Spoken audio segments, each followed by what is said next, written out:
وأطفاله أجمعين. أما بعد فأعوذ بالله من الشيطان الرجيم. بسم الله الرحمن الرحيم. لعنه الله وقال لأتخذن من عبادك نصيبا مفروضا ولأضلنهم ولأمنينهم ولآمرنهم فليبتكن آذان الأنعام ولآمرنهم فليغيرن خلق الله ومن يتخذ الشيطان وليا من دون الله فقد خسر خسرانا مبينا. يعدهم ويمنيهم وما يعدهم الشيطان إلا غرورا. أولئك مأواهم جهنم ولا يجدون عنها محيصا. صدق الله العظيم. اللهم صل على سيدنا محمد وعلى آل سيدنا محمد وبارك وسلم. اللهم صل على سيدنا محمد وعلى آل سيدنا محمد وبارك وسلم. اللهم صل على سيدنا محمد وعلى آل سيدنا محمد وبارك وسلم. بزرگان محترم، قرآن عظیم الشان میں اللہ تعالیٰ کا فرمان ہے شرک کے بارے میں، شرک کے سوا اللہ ایک گناہ کو معاف کریں، شرک کے گناہ کو کبھی اللہ نہیں بخشیں۔ پچھلے آیات میں تذکرہ تھا کہ شرک، یہ لوگ جن جن دیوی دیوتاؤں کو پوجتے ہیں اصل میں وہ سرکش شیطان کو پوجتے ہیں۔ جو بھی بت کی پوجا کرتے ہیں وہ بت کی پوجا فقط نہیں بلکہ وہ تو شیطان کو مجبور کرنا ہے۔ ایسا نہیں کہ بت کی پوجا الگ، شیطان کی پوجا الگ۔ اللہ نے فرمایا وَإِن يَدْعُونَ إِلَّا شَيْطَانًا مَرِيدًا۔ آگے اللہ کا اعلان ہے لعنہ اللہ، اللہ کی لعنت ہے شیطان۔ اللہ نے شیطان کو آگ سے پیدا کیا اور اللہ نے شیطان کو پیدا کرنے کے کئی سال بعد مٹی سے حضرت آدم علیہ السلام کو پیدا کیا اور شیطان کو حکم دیا کہ سجدہ کر، اس نے سجدہ کرنے سے انکار کر دیا۔ اللہ تبارک و تعالیٰ نے غصہ کیا اور اس سے پوچھا کہ تم نے سجدہ کیوں نہیں کیا؟ وہ بتاتا ہے اے اللہ تو نے مجھے آگ سے پیدا کیا، آگ کو نیچے بھی رکھو، اس کے شعلے اوپر کی طرف بھڑکتے ہیں، اور تم نے آدم علیہ السلام کو مٹی سے پیدا کیا، مٹی کو اوپر بھی رکھو تو وہ نیچے گر جاتی ہے۔ وہ خیر یا افضل مجھ سے نہیں، میں ان سے بہت بہتر افضل ہوں، میں کیوں ان کو سجدہ کروں؟ تکبر کی اللہ تبارک و تعالیٰ نے اس کے تکبر کی وجہ سے اسے جہنم سے جوڑ دیا۔ اللہ تبارک و تعالیٰ نے اپنے دربار سے ہانک دیا۔ اب جب اس کو اللہ نے اپنے دربار سے نکال دیا تو شیطان کہنے لگا وَقَالَ لَأَتَّخِذَنَّ مِنْ عِبَادِكَ نَصِيبًا مَفْرُوضًا، اے اللہ میں تیرے بندوں میں سے ایک مقررہ جماعت ضرور میں اپناؤں گا، تیرے بندوں میں سے بہت سو کو میں پکڑوں گا، انہیں گمراہ کروں گا اور ان کے دل میں ایک طرح کے وسوسے ڈالوں گا۔ آدم علیہ السلام کو جب مٹی سے اللہ نے پیدا کیا تو وہ ان کی شخصیت کو نیچے سے اوپر تک اچھے سے گھور کے دیکھا۔ پیٹ کی جگہ اسے خالی نظر آئی، باقی سب جگہ کچھ گھٹ سخت چیز تھی۔ پیروں سخت ہے، ہاتھ سخت ہے، سر سخت ہے، کان سخت ہے، ناک سخت ہے۔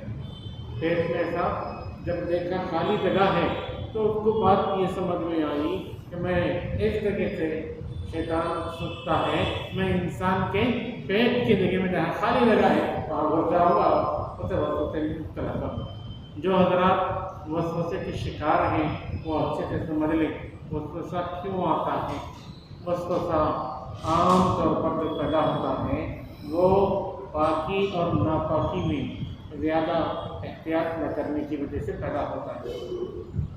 باتھ روم الگ ہونا چاہیے اور واش روم الگ ہونا چاہیے۔ باتھ روم نہانے کی جگہ، واش روم استنجے سے فارغ ہونے کی جگہ۔ اگر دونوں ایک ہی باتھ روم میں بناتے ہیں ٹوائلٹ بھی ایک ہی جگہ، نہانے کے لیے ایک ہی جگہ، تو اچھے سے اس میں اہتمام کریں۔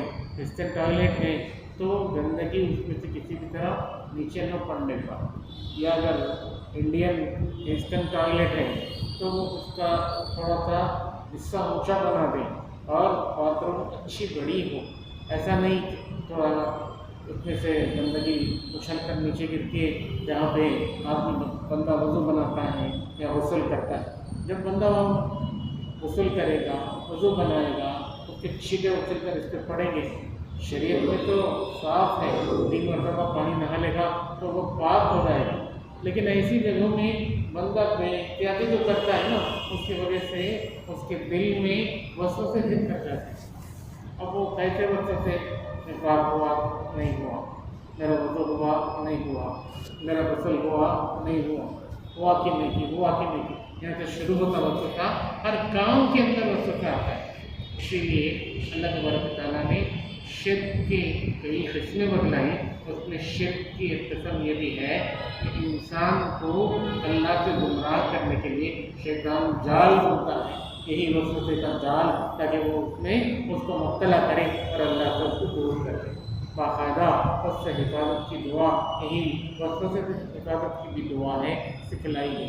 اللہم انی اعوذ بک من شر الشیطان، اعوذ باللہ من الشیطان الرجیم جو پڑھتے ہیں، من الشیطان الرجیم سے پڑھیں، شر کا لفظ من شر الشیطان، یا اللہم انی اعوذ بک من شر الشیطان، یا اعوذ باللہ من شر الشیطان۔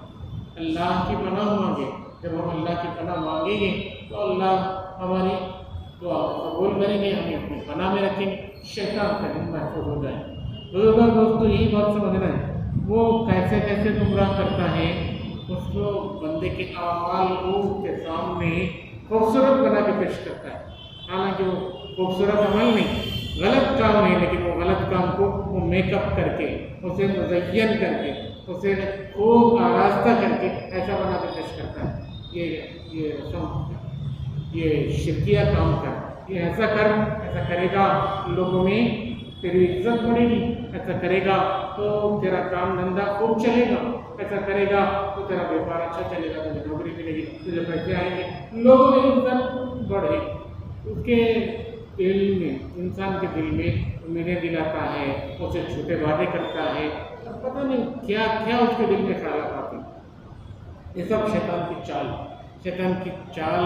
جب شیطان چلتا ہے نا، ہم اس سے بچنے کے لیے ایک ہی کام کریں، بس اللہ کی پناہ میں آئیں اور اچھے سے سمجھ لیں، اللہ تبارک و تعالیٰ نے ہر عمل کی قبولیت کے لیے پہلی شرط توحید رکھی۔ جب تک بندہ توحید میں نہیں آئے گا، اس کا کوئی عمل قبول نہیں، نہ نماز، نہ روزہ، نہ زکوٰۃ، نہ صدقہ خیرات، نہ تلاوت، نہ ذکر، کوئی عمل اس کا قبول نہیں۔ اگر عمل قبول ہونا ہے تو پہلی شرط وہ توحید کو اپنائے۔ جب تک بندہ توحید پہ نہیں آتا، اس کا کوئی عمل قبول نہیں۔ اسی لیے شیطان جو چال چلتا ہے، اسی توحید کو چھیننے کی چال چلتا ہے۔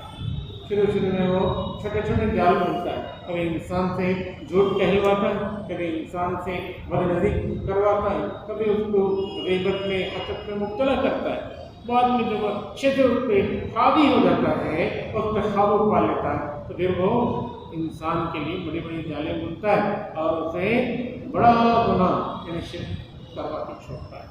شرک اکبر الکبائر، بڑے گناہوں میں سب سے بڑا گناہ ہے۔ اللہ تبارک و تعالیٰ جسے بچائے وہی اس سے بچ سکتے ہیں۔ اللہ نے یہاں تو کھلے طور سے اعلان کر دیا، دیکھو جتنے طریقے ہیں شیطان کے، وہ سب شرک، اس کا ایک طریقہ بھی اللہ بتاتے ہیں۔ پہلے یبتک اللہ آذان الانعام، جانوروں کے کان کو کاٹ کر بتوں کے نام پہ چھوڑ دیتے، بحیرہ، بہائم، الگ الگ نام اس کے۔ اس کے بعد کی جو صورت ہے، اس صورت میں اللہ نے ان جانوروں کے پورے اقسام بھی گنائے۔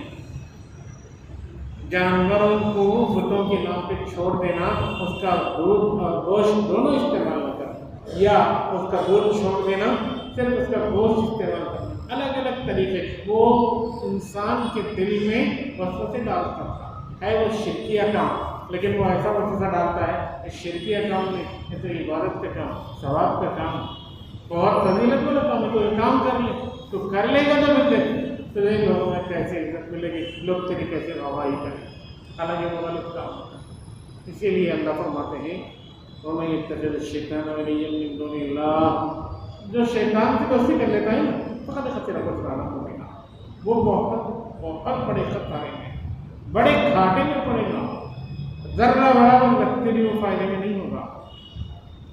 بہت سارے لوگ ہمارے یہاں مختلف علاقوں میں یہ بات سننے کو آتی ہے کہ مسلمانوں میں بعض لوگ نرسوں کو مانتے ہیں، نرسوں کو ماننے والے پیسے کے لیے مانتے ہیں، نرسوں کو مانیں گے تو پیسہ آئے گا، اس کی وجہ سے گھر میں بڑا گوشت لانا چھوڑ دے، بڑا گوشت گھر میں آیا تو نرسوں ناراض ہو جاتا۔ اب پڑھے لکھے گھرانوں میں بھی میں نے یہ چیز دیکھی۔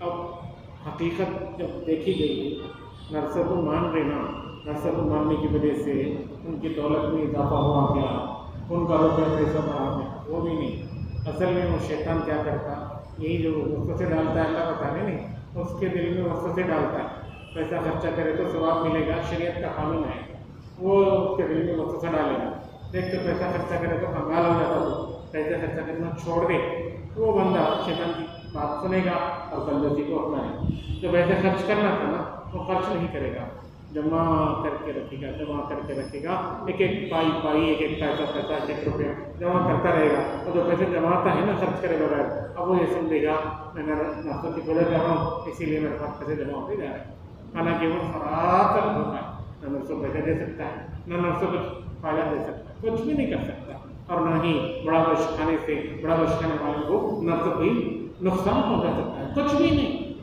خالی پیلی خیالی دنیا، وسوسوں کی دنیا۔ ہاں یہ بہت ضرور ہے، میں نے دیکھا ہے جو نرسوں کو مانتے ہیں ان کے گھر میں ان کے فیملی ممبرس میں سے ایک کو اللہ کی طرف سے مار پڑتی ہے اور وہ کینسر میں مبتلا ہو کرتے ہیں۔ کچھ گھرانوں کی تفصیلات میرے سامنے آئی، یہاں شیطان کا تذکرہ ہے نام کے بغیر، اس سے پہلے بتوں خاص کر دیوی دیوتاؤں کے ناموں کا تذکرہ ہوا۔ اللہ نے فرمایا تھا کہ يَدْعُونَ مِن دُونِهِ إِلَّا إِنَاثًا، اس دور کے ناہلا دیوی کا نام تھا، آج کے مختلف کبھی سرسوتی کا نام لیتے ہیں تو کبھی لکشمی کا لیتے ہیں تو کبھی کسی اور دیوی کا نام لیتے ہیں۔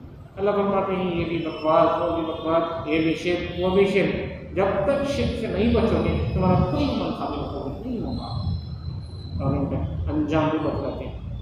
دیکھو تمہارے دل میں وہ کنجوسی کی یا پھر کسی اور غلط خیال کو امید کے طور پر جگاتا ہے، یعدہم ویمنیہم وما یعدہم الشیطان الا غرورا، یہ سب اس کا دھوکہ ہے، کچھ حاصل نہیں ہوگا، اور ان کا انجام کیا ہوگا، اولئک مأواہم جہنم ولا یجدون لها محیصا۔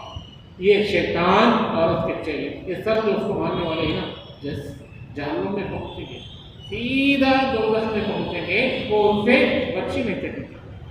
میرے بھائی اور دوستو، جو بھی انسان دنیا میں آیا وہ ضرور مرے گا، کوئی یہاں ہمیشہ نہیں رہے گا، چاہے وہ کتنا بھی بڑا ڈاکٹر کیوں نہ ہو، چاہے وہ کتنا ہی بڑا سائنٹسٹ کیوں نہ ہو، دوائیوں کو جاننے والا، یا وہ مالدار، یا وہ بادشاہ، کسی بھی نعمت والا یا کسی بھی نعمت سے خالی، ہر انسان آیا ہے مرنے ہی کے لیے، ہر آدمی اپنی موت ہی کی طرف جا رہا ہے۔ ٹرین میں حیدرآباد سے کرنول کو شروع ہو گئی، اب کرنول سے جو ٹرین حیدرآباد کے لیے نکلی نا، یا حیدرآباد سے جو کرنول کو آنا ہے وہ اپنی منزل کی پہنچے گی، ادھر سے نکلی ٹرین وہاں جانا ہے، اب آدمی ٹرین میں جو سوار ہوا وہ الٹے میں چلنے لگے تب بھی ٹرین اپنی منزل پہ حیدرآباد سے نکلے کرنول آنا ہے، پہلے نمبر کے بوگی میں ڈبے میں وہ الٹا شروع کرے چل رہا، تو کیا وہ واپس پہنچے گا؟ نہیں پہنچے گا۔ ایسا ہی ہماری بھی زندگی موت ہی کی طرف جا رہے ہیں، ہم کتنا بھی روک لیں اس کو، پوری کوشش کریں، دوائیاں کھائیں یا یہ وہ جو بھی استعمال کریں، وظائف پڑھیں، کچھ بھی کر لیں، موت ہی کی طرف جائیں۔ اب کامیاب قوم جو اس دنیا میں کتنوں میں آزمائشوں میں پڑے بغیر اپنی زندگی میں ایمان کی جو حفاظت کر کے لے جاتا ہے وہی کامیاب ہوتا ہے۔ مرتے وقت اگر وہ ایمان سے خالی ہو گیا تو اس سے بڑے نقصان والا پوری کائنات میں کوئی نہیں۔ ہر بچہ جو پیدا ہوتا ہے نا وہ اللہ کی طرف سے دین اسلام کو لے کر پیدا ہوتا ہے۔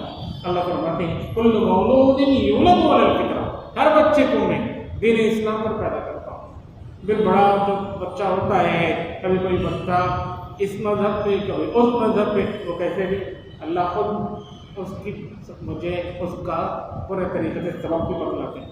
فَأَبَوَاهُ، اس کے جو ماں باپ ہیں نا بچے کے، يُحْوِدَانِهِ او يُنَصِّرَانِهِ او يُمَجِّسَانِهِ، وہ جس طریقے سے چل رہے ہوتے ہیں نا اپنے بچے کو اس طریقے پہ ڈال دیتے ہیں۔ اس کے باپ یہودی ماں باپ تو یہ بھی یہودی بن گیا، اس کے ماں باپ آگ کی پجاری تو یہ بھی آگ کا پجاری بن گیا، اس کے ماں باپ یہ نصرانی ہے یا کسی اور دین کے پیروکار۔ وہ بچہ بھی اپنے باپ کی دیکھا دیکھی اسی راستے پر چل پڑا۔ میں نے تو اسے دین اسلام پر پیدا کیا۔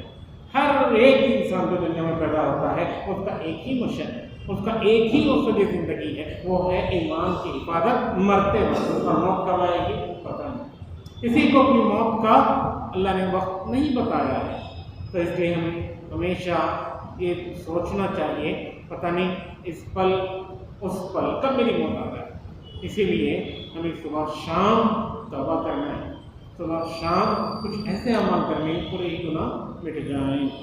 دوستو، اشراق کی نماز کی پابندی اس میں سے ایک ہے، سبحان اللہ الحمدللہ کا صلوات پڑھنا اس میں سے ایک ہے، اپنے دل کو صاف رکھنا اس میں سے ایک ہے۔